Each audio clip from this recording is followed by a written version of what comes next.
ప్రభువైన యేసుక్రీస్తు నామంలో కూడి వచ్చిన యూసీవై కుటుంబ సభ్యులందరికీ వందనాలు, ఉదయకాలపు శుభాలు తెలియజేస్తున్నాను. దేవాది దేవుని మహాకనికరం చొప్పున యూసీవైలో వాక్య పరిచర్య చేయడానికి నాకు ఇచ్చిన మరొక అవకాశాన్ని బట్టి ఆయన ఎంతగానో స్తుతిస్తూ ఉన్నాను. మంచిదండి, మనం గత కొంతకాలం నుంచి ప్రకటన గ్రంథంలోని అంశాలను ధ్యానం చేసుకునే ప్రయత్నం చేస్తూ ఉన్నాం కదండి. గడిచిన వారము నీ మొదటి ప్రేమను నీవే మరచిపోయావు అనే అంశాన్ని మనము చూసాం కదండి. ఎఫెసు సంఘం మీద క్రీస్తు వారు ఒక తప్పు మోపుతున్నట్టుగా ఆ తప్పు ఏంటి అని అంటే మొదటి ప్రేమను సంఘము మరిచిపోయింది అనే విషయాన్ని మనం చూసాము. తర్వాత అంశాన్ని ఈరోజు ధ్యానం చేసుకునే ప్రయత్నం చేద్దాం. క్రీస్తు వారు ఎఫెసు సంఘంతో ఇంకొక మాట మాట్లాడుతున్నారు, ఇంకొక మెచ్చుకోలు ఆయన చేస్తున్నట్టుగా మనకు ఈ వచనం ద్వారా అర్థమవుతుంది. ఈ ఎఫెసు సంఘానికి ఉన్న ఇంకొక అద్భుతమైన మంచి లక్షణం ఏంటి అది అని అంటే, ఈ ఒకటి నీలో ఉన్నది, నికొలాయితుల క్రియలు నీవు ద్వేషించుచున్నావు, నేను కూడా వీటిని ద్వేషించుచున్నాను. ఈ సంఘంలో ఉన్న ఒక అద్భుతమైన లక్షణము నికొలాయితుల క్రియలను ద్వేషిస్తోంది. నికొలాయితుల క్రియలను క్రీస్తు వారు కూడా ద్వేషిస్తున్నారు. నికొలాయితుల క్రియలు క్రీస్తు వారికి ఇష్టంలా. ఏదైతే క్రీస్తు వారికి ఇష్టం లేదో ఆ ఇష్టం లేనిది ఎఫెసు సంఘానికి కూడా ఇష్టం లేదు కదండి. ఇది మనకు చాలా ప్రాముఖ్యమైన అంశం. దేవునికి ఏదైతే ఇష్టం లేదో సంఘానికి కూడా అది ఇష్టం లేకుండా ఉండాలి. దేవుడు ఏదైతే ద్వేషిస్తున్నాడో సంఘము కూడా అది ద్వేషించాలి. సంఘము అనంటే నువ్వు, నేను, మనమే.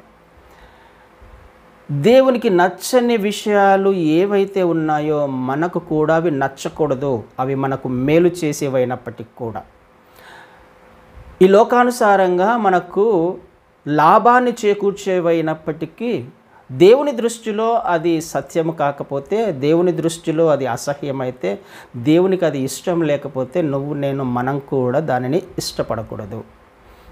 ఇది దేవుడు కోరుకుంటున్నాడు కదండి. క్రీస్తు వారు మాట్లాడుతున్న మాట అది. నీవు ఈ విషయాన్ని ద్వేషిస్తున్నావు, నాకు కూడా ఆ విషయం పట్ల ద్వేషం ఉంది, నేను కూడా దానిని ద్వేషిస్తున్నాను. దేవునికి ఉన్న లక్షణాలే నీకు, నాకు, మనకు ఉండాలి అన్నది మొదటగా మనం గమనించాల్సిన విషయం.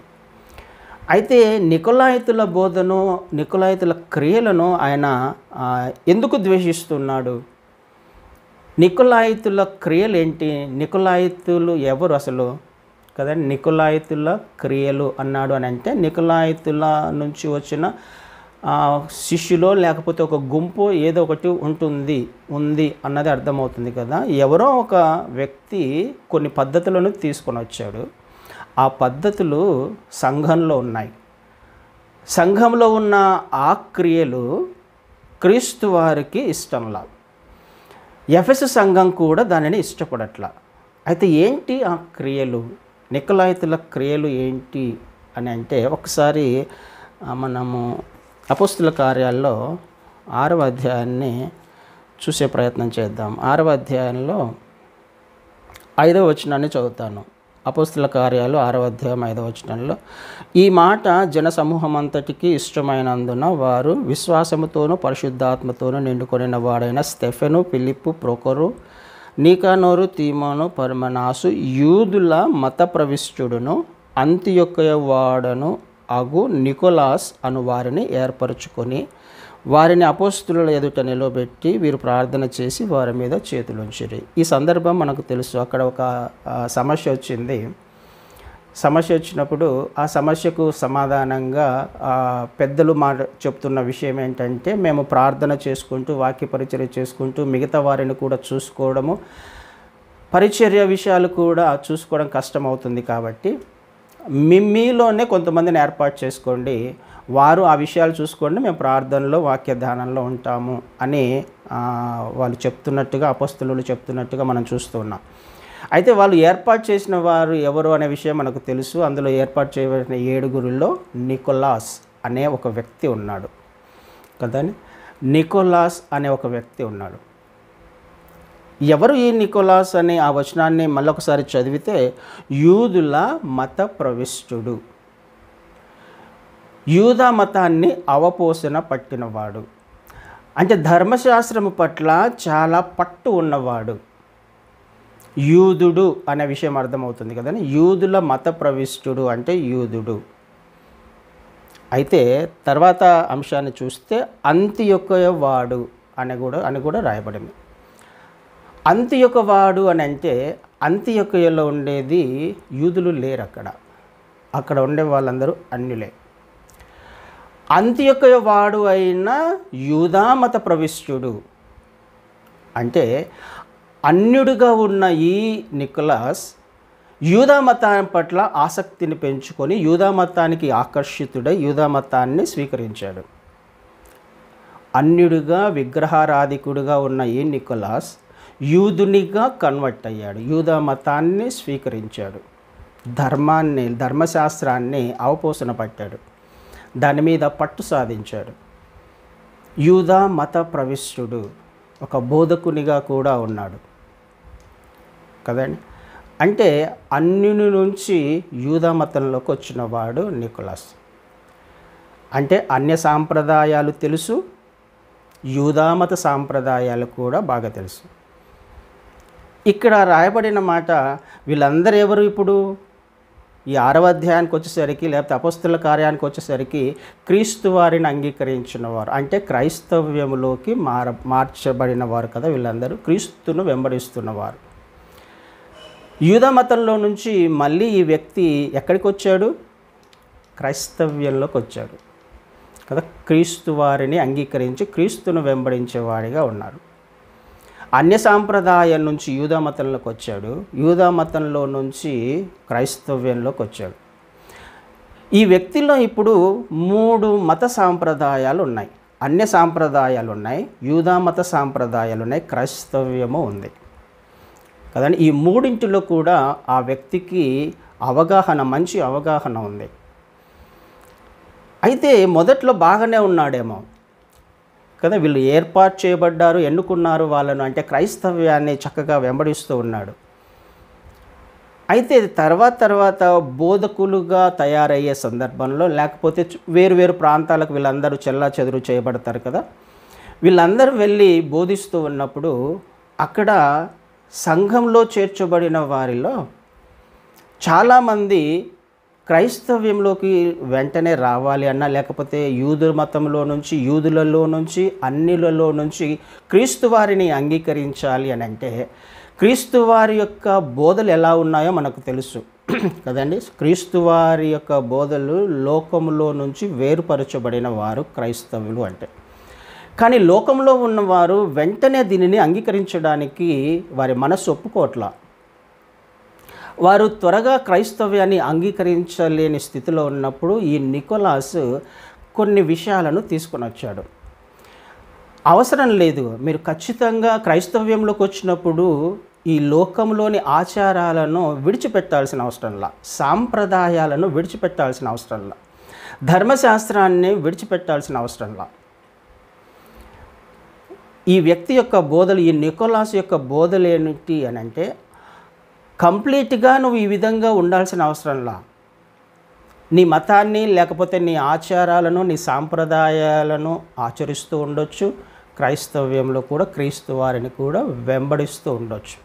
అంటే 2 తలంపులు కలిగిన జీవితం, 2 పడవల మీద ఆత్మీయ ప్రయాణం.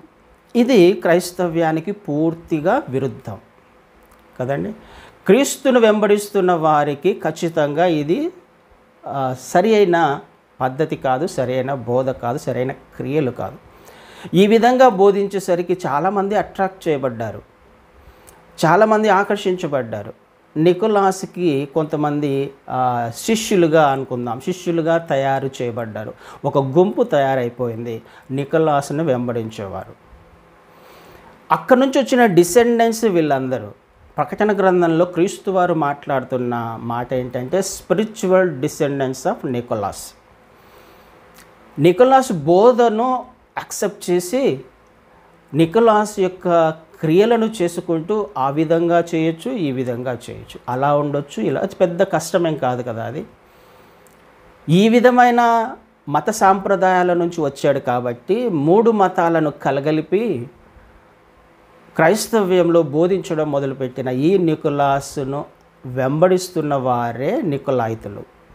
ఆయనను వెంబడిస్తున్నవారు, ఆయన బోధలకు అట్రాక్ట్ అయిన వారు, అలాంటి వారు సంఘాలలో చేర్చబడ్డారు. అలా ఉండొచ్చు, ఇలా ఉండవచ్చు. మత సాంప్రదాయాలను ఆచరించవచ్చు, యూదా మతాన్ని ఆచరించవచ్చు, ధర్మశాస్త్రాన్ని ఆచరించవచ్చు, క్రైస్తవ్యంలో కూడా ఉండొచ్చు. ఇది క్రీస్తు వారికి అసహ్యము, ఇది ఇష్టం లేదు ఆయనకి కదండి. అదే ఆయన మాట్లాడి, నేను దానిని ద్వేషిస్తున్నాను, నువ్వు కూడా ద్వేషిస్తున్నావు. ఇది కదండి క్రీస్తు వారి యొక్క లేకపోతే క్రైస్తవ్యంలో ఉన్న ప్రాముఖ్యమైన అంశము. రెండు తలంపులు ఎట్టి పరిస్థితులలో కుదరదు. లోకములో జీవించవచ్చు, క్రైస్తవ్యంలో జీవించవచ్చు, క్రీస్తు వారిని వెంబడించవచ్చు. ఇది క్రీస్తు వారికి ఇష్టం లేదు. ఉదాహరణకి మనకు గలతీ సంఘంలో జరుగుతున్న పరిస్థితులు ఏంటో తెలుసు కదండి. గలతీ సంఘంలో ఒకసారి ఆ మాట చదువుకుందామా అర్థం అవ్వడానికి. గలతీలకు రాసిన పత్రిక 4వ అధ్యాయంలో, గలతీలకు రాసిన పత్రిక 4వ అధ్యాయము 10వ వచనాన్ని చదువుతాను. గలతీలకు రాసిన పత్రిక 4వ అధ్యాయము 10. మీరు దినములను, మాసములను, ఉత్సవ కాలములను, సంవత్సరములను ఆచరించుచున్నారు. మీ విషయమై నేను పడిన కష్టము వ్యర్థమైపోవునేమో అని మిమ్మును గూర్చి భయపడుతున్నాను. ఎందుకు పౌలు గారు గలతీ సంఘాన్ని చూసి భయపడుతున్నాడు? వాళ్ళు ఆచరిస్తున్నవి అక్కడ మనం గమనించినట్లయితే ముహూర్తాలు చూసుకుంటున్నారు, సంవత్సరాలు ఆచరిస్తున్నారు, దినాలు, ఉత్సవ కాలాలు, పండగలు. అవును, వాళ్ళు ఆచరిస్తే ఆశ్చర్యపడాలి కదా, కానీ భయపడుతున్నాను అని అంటున్నాడు. ఏంటి ఇలా అయ్యారని తనకు ఒక రకమైన ఇది వచ్చి ఉండాలి, ఆశ్చర్యం వేసి ఉండాలి. కానీ పౌలు గారు భయపడుతున్నారు వారు ఆచరిస్తున్న పద్ధతులను బట్టి. ఎందుకు భయపడాలి ఆయన? ఇది మనం అర్థం చేసుకోవడానికి ప్రయత్నం చేయాలి. ఆయన ఎంతో ప్రయాసపడ్డారు. ఆ మాటనే ఆయన అంటారు కిందకు వచ్చినప్పుడు 11వ వచనంలో, మీ విషయమై నేను పడిన కష్టము వ్యర్థమైపోవునేమో అని మిమ్మల్ని గూర్చి భయపడుతున్నాను. నేను ఎంత కష్టపడ్డానో మీకు తెలుసు. మిమ్మల్ని ఈ క్రైస్తవ్యంలో లేకపోతే క్రీస్తు వారి బోధలోకి తీసుకురావడానికి, క్రీస్తు వారి స్వరూపంలోకి మిమ్మల్ని మార్చడానికి నేను ఎంత ప్రయాసపడ్డానో మీకు తెలుసు. ఆ విషయము 19వ వచనంలో ఒకసారి చదువుతాను నేను. నా పిల్లలారా, క్రీస్తు స్వరూపము మీ అందు ఏర్పడు వరకు మీ విషయమై మరలా నాకు ప్రసవ వేదన కలుగుచున్నది. అంటే మొదట మరలా అంటే ఇంతకుముందు ప్రసవ వేదన పడ్డాడు కదా, ఇంతకుముందు చాలా ప్రయాసపడ్డాడు. వారికి సత్యము బోధించడానికి, సత్యమైన మార్గంలో నడిపించడానికి ఎంతో ప్రయాసపడ్డాడు. క్రీస్తు స్వరూపము వారిలోకి రావడానికి, క్రీస్తును వెంబడించే వారిగా వారిని తయారు చేయడానికి పౌలు గారు ఎంతో కష్టపడ్డాడు. అయితే ఇప్పుడు వారు ఏం చేస్తున్నారు? మరి ఆయన కొద్దిగా దూరంగా వెళ్ళిపోయేసరికి, పౌలు గారు అక్కడ లేకపోయేసరికి మళ్ళీ తిరిగి గలతీ సంఘం ఏమైపోతుంది? మళ్ళీ ఉత్సవ కాలాలను, సంవత్సరాలను, ఆచారాలను, లోకాచారాలను ఆచరించడం మొదలుపెట్టారు. అయ్యో, ఎందుకు మీరు ఇంత త్వరగా తిరిగిపోయారు? ఎందుకు మీరు ఇంత? ఆ మాట మొదటి అధ్యాయంలో 6వ వచనంలో చూస్తాము. క్రీస్తు కృపను బట్టి మిమ్మల్ని పిలిచిన వారిని విడిచి భిన్నమైన సువార్త తట్టుకు మీరింత త్వరగా తిరిగిపోవటం చూడక నాకు ఆశ్చర్యం అవుతున్నది. త్వరగా తిరిగిపోయారు, చాలా త్వరగా తిరిగిపోయారు. ఎందుకు తిరిగిపోగలిగారు వాళ్ళు? ఈ యూదా మతంలో నుంచి వచ్చిన వాళ్ళు, ఈ యూదులు క్రీస్తు వారిని అంగీకరించారు, బాగానే ఉంది. కానీ వెంటనే క్రీస్తు వారిని అంగీకరించలేకపోతున్నారు. మళ్ళీ ఇంకొకరు కొంతమంది వచ్చి ఆ గలతీ సంఘంలో ఖచ్చితంగా మనము యూదా మతాన్ని విడిచిపెట్టాల్సిన అవసరంలా, ధర్మశాస్త్రాన్ని కూడా ఆచరించవచ్చు, ధర్మశాస్త్రాన్ని వెంబడిస్తూనే మన క్రైస్తవ్యంలో కూడా మనము జీవించే అవకాశం ఉంది అని కొంతమంది సంఘంలో తీసుకొచ్చిన ఈ పద్ధతిని బట్టి అందరూ కూడా మళ్ళీ ధర్మశాస్త్రాన్ని ఆచరిస్తూ వస్తున్నారు, క్రైస్తవ్యంలో కూడా ఉన్నారు. అది పౌలు గారికి చాలా ఆశ్చర్యం వేసింది. అరే, ఇంతగా నేను కష్టపడ్డానే, క్రీస్తు స్వరూపంలోకి మిమ్మల్ని మార్చడానికి ప్రయత్నం చేశానే, మళ్ళీ తిరిగి మీరు ఆ కాడి కిందకి ఎలా వెళ్ళారు? ఎందుకు ఆ ధర్మశాస్త్రం కిందకి వెళ్ళారు? మళ్ళీ మిమ్మల్ని మొదటి నుంచి క్రీస్తు స్వరూపంలోకి మార్చాలంటే మళ్ళీ నేను మొదటి నుంచి మళ్ళీ నాకు ప్రసవ వేదన పడుతుంది. మళ్ళీ మిమ్మల్ని మొదలు పెట్టాలంటే ఎంత కష్టమో. మీరు నిత్యత్వమును కాడి కిందికి మళ్ళీ వెళ్తున్నారనంటే మీరు నిత్యత్వాన్ని మిస్ చేసుకుంటున్నారు. ధర్మశాస్త్రము లేకపోతే ఆచారాలు, పద్ధతులు, సాంప్రదాయాలు నిన్ను క్రైస్తవ్యంలో వేషధారిగా జీవింపచేస్తాయి, కానీ నిత్యత్వానికి వారసుని మాత్రం ఎట్టి పరిస్థితులలో చేయలేవు. అదే పౌలు గారు మాట్లాడుతున్నారు. మీరు నిత్యత్వాన్ని మిస్ అయిపోతారు కదా, పరలోక రాజ్యాన్ని మిస్ అయిపోతారు. ఎందుకు భయం వేస్తుంది? నరకానికి మీరు వెళ్తారు. ఎప్పుడు? తిరిగి మరి ఆ కాడి కిందికే వచ్చినప్పుడు, తిరిగి మీరు లోకంలోకి వెళ్ళినప్పుడు, లోక సాంప్రదాయాలను ఆచరిస్తూ ఉన్నప్పుడు అని భయపడుతున్నాను నేను. నిత్య నరకానికి వెళ్ళిపోతారు మీరు. ఎంతగా కష్టపడ్డానో మిమ్మల్ని ఈ లోకంలో నుంచి తీసుకొని వచ్చి క్రీస్తు మార్గంలో నడిపించడానికి అన్ని విషయాలు చెప్పాను కదా మీకు. అయినప్పటికీ ఎందుకు ఇలా త్వరగా తిరిగిపోయారు అని పౌలు గారు బాధపడుతున్నాడు, భయపడుతున్నాడు కదండి. ఆలోచన చేసే ప్రయత్నం చేద్దాము. అవివేకులైన గలతీయులారా అంటాడు 3వ అధ్యాయంలో 1వ వచనంలో, ఓ అవివేకులైన గలతీయులారా మిమ్మల్ని ఎవడు భ్రమ పెట్టెను కదండి. ఇది జరుగుతుంది సంఘంలో. భ్రమ పెట్టేవారు వస్తున్నారు, సత్యమును అసత్యముగా మార్చి ఇదే సత్యమని బోధించేవాళ్ళు అనేక మంది సంఘంలో వస్తున్నారు. నువ్వు ఏదో దానిని గమనించి ఇది నిజమా కాదా అని తెలుసుకున్న వాడే నిజమైన క్రైస్తవునిగా లేకపోతే నిత్యత్వానికి వారసునిగా ఉండగలడు. ఎఫెసు సంఘానికి ఆ లక్షణం ఉంది. క్రీస్తు వారు ద్వేషించినవి ఎఫెసు సంఘం కూడా ద్వేషిస్తుంది. 2 తలంపుల మధ్య జీవిస్తున్న వారిని గుర్తించగలిగింది, ఆ ద్వేషిస్తుంది వారిని బయటికి వెళ్ళగొట్టింది కదండి. ఆ లక్షణాలు మరి నీలో నాలో ఉన్నాయా లేదా అని ఈరోజు క్రీస్తు వారు మనల్ని ప్రశ్నిస్తున్నారు. నేను ద్వేషించేవి నువ్వు కూడా ద్వేషించగలుగుతున్నావా? నాకు ఇష్టం లేనివి నువ్వు కూడా ఇష్టపడకుండా ఉన్నావా? లేకపోతే లోకంలోని విషయాలను హృదయంలో పెట్టుకొని సంఘానికి వెళ్ళగలుగుతూ ఉన్నావా? అది ఏమాత్రం కూడా నిన్ను ప్రభావితం చేయట్లేదు. లోకంలోని విషయాలు నీ హృదయంలో ఉన్నప్పటికీ కూడా దాని నుంచి నువ్వేం బాధపడట్లేదు, దానిని ద్వేషించట్లేదు. కానీ ఎలా వెళ్ళగలుగుతున్నావు, ఎలా క్రైస్తవ్యంలో నువ్వు జీవించగలుగుతున్నావు అని లేఖనాలు సూటిగా మనల్ని ప్రశ్నిస్తే మన సమాధానం ఏంటో ఒకసారి మనల్ని మనం ప్రశ్నించుకుందాం. ఈ విషయము నాలో ఉంది, క్రీస్తు వారికి నచ్చని విషయము నాలో ఉంది, క్రీస్తు వారు ద్వేషించే విషయం ఒకటి నాలో ఉంది, కానీ దానిని నేను విడిచిపెట్టుకోవడానికి ఇష్టపడట్లా. ఆ లక్షణం ఏంటో ఎవరంతకు వారికి తెలుసు. మనంతకు మనము ప్రశ్నించుకునే ప్రయత్నం చేద్దాం, ఉందా లేదా. కానీ దానిని క్రీస్తు వారు ద్వేషిస్తున్నారు అనే విషయాన్ని గ్రహించాలి. 2 ఎట్టి పరిస్థితులలో కూడా సంఘంలో ఉండడానికి వీల్లేదు.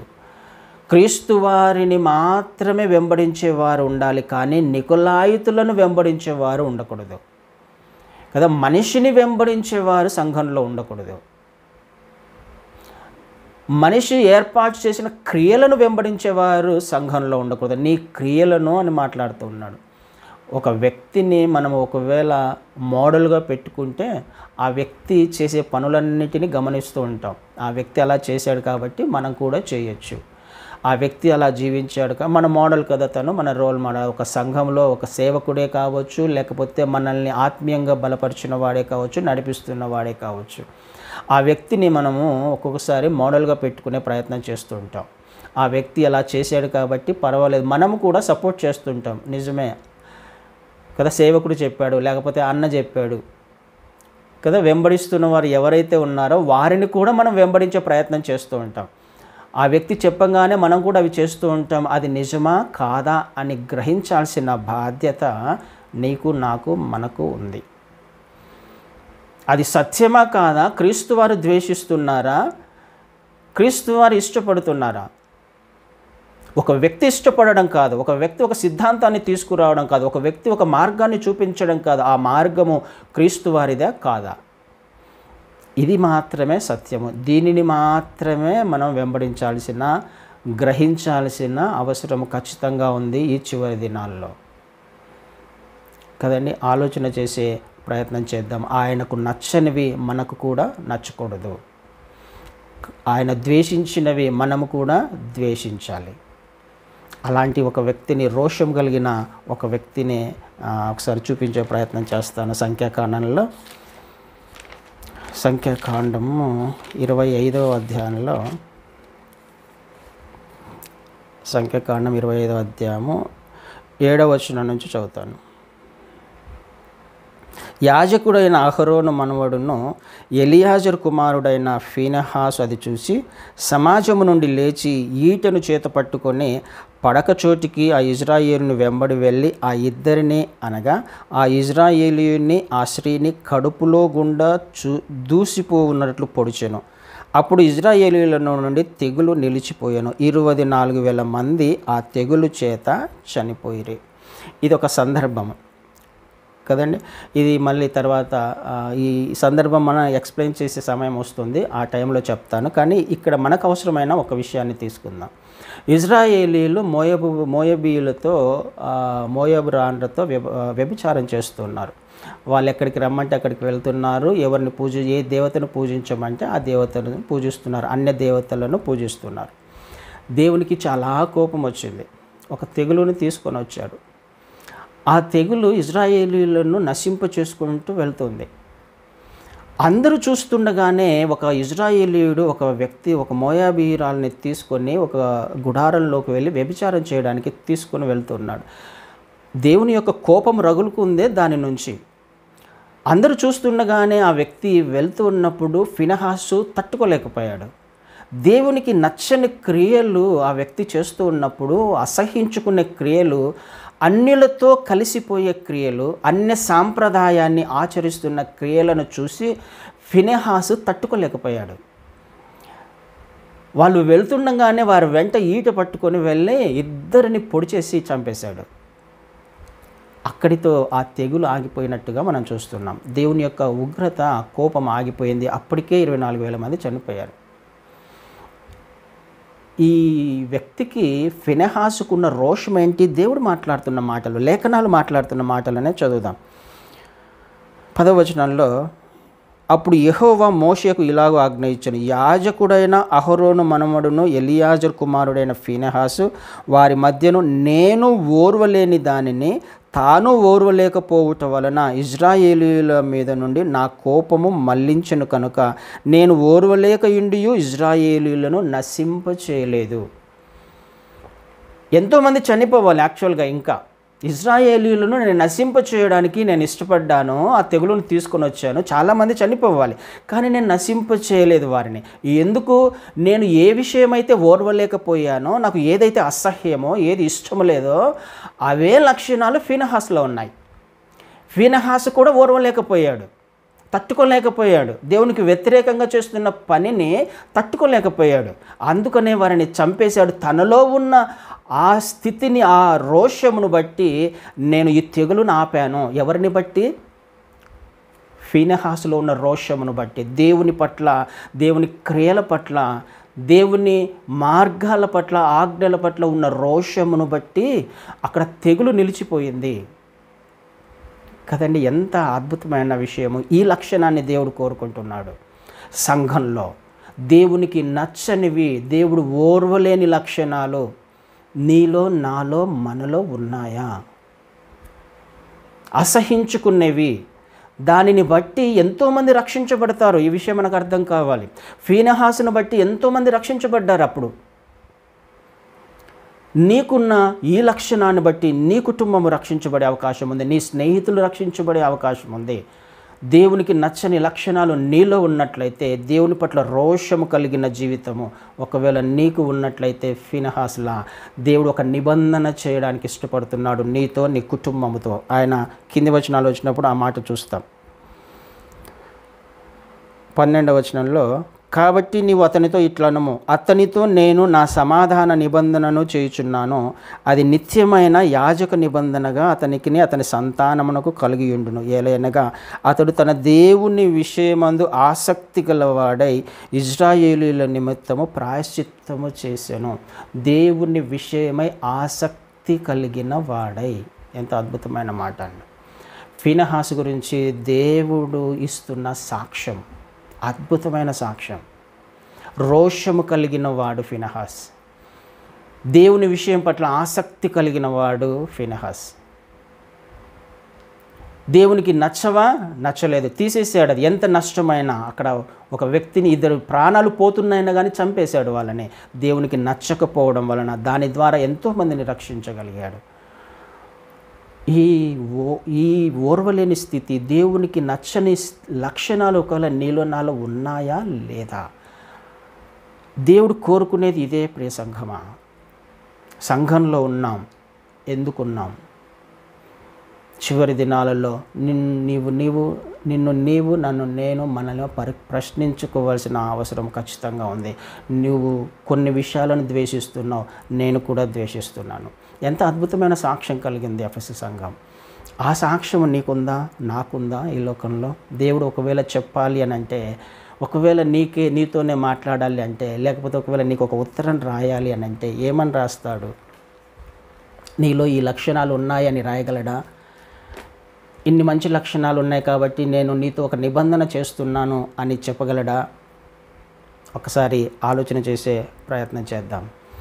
ఆయనకు నచ్చనివి మనకు కూడా నచ్చకూడదు.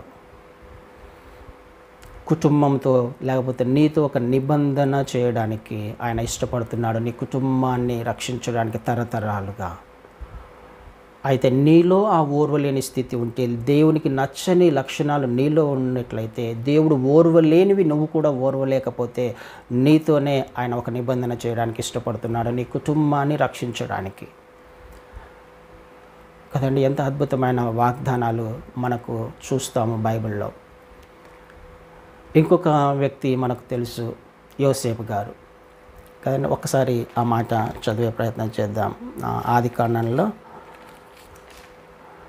ఆదికాండము 39వ అధ్యాయంలో ఈ వచనంలో, ఈ అధ్యాయంలో 39వ అధ్యాయంలో యోసేపునకు యెహోవా యోసేపునకు తోడై ఉండెను అనే మాట చాలాసార్లు చూస్తాం, 4-5 సార్లు చూస్తాం. ఒక అధ్యాయంలోనే యెహోవా యోసేపుకు తోడై ఉండెను కనుక తర్వాత జరిగిన విషయాలను చూస్తాం. ఈ విషయం మనకు తెలుసు. యోసేపుకు యెహోవా యోసేపుకే ఎందుకు తోడై ఉన్నాడు, మిగతా వారికి ఎందుకు తోడై ఉండలేదు? ఎవరికి తోడై ఉండడానికి ఆయన ఇష్టపడుతున్నాడు? యోసేపుకు యెహోవా తోడై ఉండెను, ఎందుకు మిగతా అన్నదమ్ములకు తోడై ఉండలేదు? ఎందుకు ఒకవేళ కొంతమందికి, నీకు నాకు మనకు ఒకవేళ ఆయన తోడై ఉండలేదేమో, ఎందుకు ఆయన మనతో లేడు? ఎందుకు యోసేపుతోనే ఉన్నాడు? ఆయనకేమైనా పక్షపాతం ఉందా? 37వ అధ్యాయాన్ని ఒకసారి చూద్దాం. 37వ అధ్యాయంలో మొదటి నుంచి 2 వచనాలు చదువుతాను. యాకోబు తన తండ్రి పరదేశవాసిగా ఉండిన కనాను దేశంలో నివసించెను. యాకోబు వంశావళి ఇది. యోసేపు 17 ఏళ్ల వాడై తన సహోదరులతో కూడా మందను మేపుచుండెను. అతడు చిన్నవాడై తన తండ్రి భార్య అయిన బిల్హా కుమారుల యొద్దను జిల్ఫా కుమారుల యొద్దను ఉండెను. అప్పుడు యోసేపు వారి చెడుతనమును గూర్చిన సమాచారము వారి తండ్రి యొద్దకు తెచ్చుచుండువాడు. ఏం చేస్తున్నాడు యోసేపు గారు? చెడుతనమును గూర్చిన సమాచారము తండ్రికి తీసుకొని వస్తున్నాడు. మిగతా అన్నలందరూ చేస్తున్న పని ఏంటి? చెడ్డ కార్యాలను చేస్తూ ఉన్నారు కదండి, వారు తప్పుడు పనులు చేస్తూ ఉన్నారు. యోసేపు వాళ్ళల్లో కలవట్లా, చెడు మార్గంలో నడిచే ప్రయత్నం చేయట్లా, వారి క్రియలలో పాలిభాగస్తుడు కావడానికి ఇష్టపడట్లా. అది అసహ్యించుకున్నాడు. చెడును అసహ్యించుకున్నవాడు యోసేపు. తన పని తను చేసుకుంటూ వెళ్తున్నవాడు, సత్యమైన మార్గంలో నడిచే ప్రయత్నం చేస్తున్నవాడు యోసేపు. అందుకనే యోసేపుకు యెహోవా తోడుగా ఉండెను. నీకు నాకు మనకు ఆయన తోడుగా ఉండాలి అని అంటే ఏమి జరగాలి? అసహ్యించుకునేవి కొన్ని ఉన్నాయి కదా, వాటిని అసహ్యించుకోవాలి. చెడు మార్గాలు కొన్ని ఉన్నాయి, వాటిలో నుంచి దూరంగా వెళ్ళాలి కదా. వాళ్ళలో కలవట్ల ఆయన కదా. చెడుతనమును తండ్రికి తీసుకొని వచ్చి చెప్తున్నాడు, అయ్యా నాన్న అదిగో వాళ్ళు ఈ పని చేశారు, ఈ తప్పు చేశారు, ఆ తప్పు చేశారు. కంప్లైంట్ కాదు, కానీ వారిని సరిచేయాలి. అన్నదమ్ముల పట్ల బాధ్యత కూడా కదా, వారి పట్ల ఒక బాధ్యత. వారు సరిచేయబడాలి, తప్పుడు మార్గంలో నుంచి తప్పించబడాలి. ఎవరికి దేవుడు తోడుగా ఉండడానికి ఇష్టపడుతున్నాడు? చెడుతనాన్ని అసహించుకునే వారికి కదండి. ఈ విషయాలే మనము గమనించడానికి ప్రయత్నం చేయాలి చివరి దినాలలో. అందుకని అంత అద్భుతమైన మాట చెప్పగలిగాడు 39వ అధ్యాయం 9వ వచనంలో. నీవు అతని భార్యవైనందున నిన్ను తప్ప మరి దేనిని నాకు అప్పగింపై ఉండలేదు, కాబట్టి నేనెట్లు ఇంత ఘోరమైన దుష్కార్యము చేసి దేవునికి విరోధముగా పాపము కట్టుకొందునని తన యజమాని భార్యతో. దేవునికి వ్యతిరేకంగా దుష్కార్యము, ఒక తప్పు చేస్తున్నాము అని అంటే దేవునికి నచ్చని లక్షణాలను క్రియలలో చూపిస్తున్నామంటే అర్థం ఏంటంటే దేవునికి వ్యతిరేకంగా దుష్కార్యం చేస్తున్నాము అని అర్థం కదా. దేవునికి వ్యతిరేకంగా ప్రవర్తిస్తున్నాము అని అర్థం. కానీ దేవుడు ఏం కోరుకుంటున్నాడు? ఆ లక్షణం ఉండకూడదు, నువ్వు దానిని అసహించుకుంటున్నావు కాబట్టి నేను అసహించుకుంటున్నానే. ఆయన నీకు నాకు తోడుగా ఉండడానికి, నీతో ఒక నిబంధన చేయడానికి ఆయన ఇష్టపడుతున్నాడు కదండి. అలాంటి జీవితము చివరి దినాలలో జీవించకపోతే మనము తర్వాత తప్పిపోయే అవకాశం ఉంది. నికోలాస్ 3 సాంప్రదాయాలను తీసుకొని వచ్చాడు. మనము గతములో కూడా మనకు ఒక సాంప్రదాయం ఉంది. ఆ సాంప్రదాయాన్ని, గత జీవితాన్ని ఇంకా జ్ఞాపకం పెట్టుకొని, ఇంకా మన హృదయంలో పెట్టుకొని జీవించే ప్రయత్నం చేస్తే దేవుడు నేను అసహించుకుంటున్నాను అని అంటాడు. క్రీస్తు వారికి ఉన్న రోషము కదా, తండ్రి ఇంటిని గూర్చిన ఆసక్తి అని రాయబడింది యోహాను సువార్త 2వ అధ్యాయంలో. మందిరంలో జరుగుతున్న వ్యాపారం చేస్తున్న వాళ్ళందరినీ వెళ్ళగొట్టేశాడు. ఆసక్తి కదండి. ఫినెహాస్ జీవితంలో కూడా చూసాం ఆసక్తి, దేవుని పట్ల ఆసక్తి ఏం చేస్తుంది? రోషముగా జీవించేలా చేస్తుంది. ఏం చేస్తుంది? దేవునికి నచ్చని లక్షణాలను తీసేసుకునేలా చేస్తుంది. కాబట్టి ఆలోచన చేద్దాం. దేవుడు నిన్ను ఇష్టపడాలి, నన్ను ఇష్టపడాలి ఈ సంఘంలో, ఇలా ఈ చివరి దినాలలో. అంటే దేవునికి నచ్చనివి 7 ఉన్నాయి అని మనం చూస్తాం కదా ప్రొవర్బ్స్లో కూడా. ఆయనకు నచ్చనివి ఉన్నాయి 6వ అధ్యాయంలో సామెతల గ్రంథంలో చూస్తాం. ఆయనకు నచ్చనివి ఉన్నాయి, అసహించుకునేటివి ఉన్నాయి. మరి వాటిని నేను కూడా మనం కూడా అసహించుకోవాలి. అప్పుడు మాత్రమే ఆయన మనల్ని మెచ్చుకుంటాడు. అప్పుడు మాత్రమే మనము అది ప్రకటన గ్రంథంలో చూస్తాం కదా, జయించిన వానికి జీవవృక్ష ఫలాన్ని తిననిస్తాను. సమయం అయిపోయింది కాబట్టి ఆ అంశం దేవుని చిత్తమైతే మరొకసారి చూసే ప్రయత్నం చేద్దాం.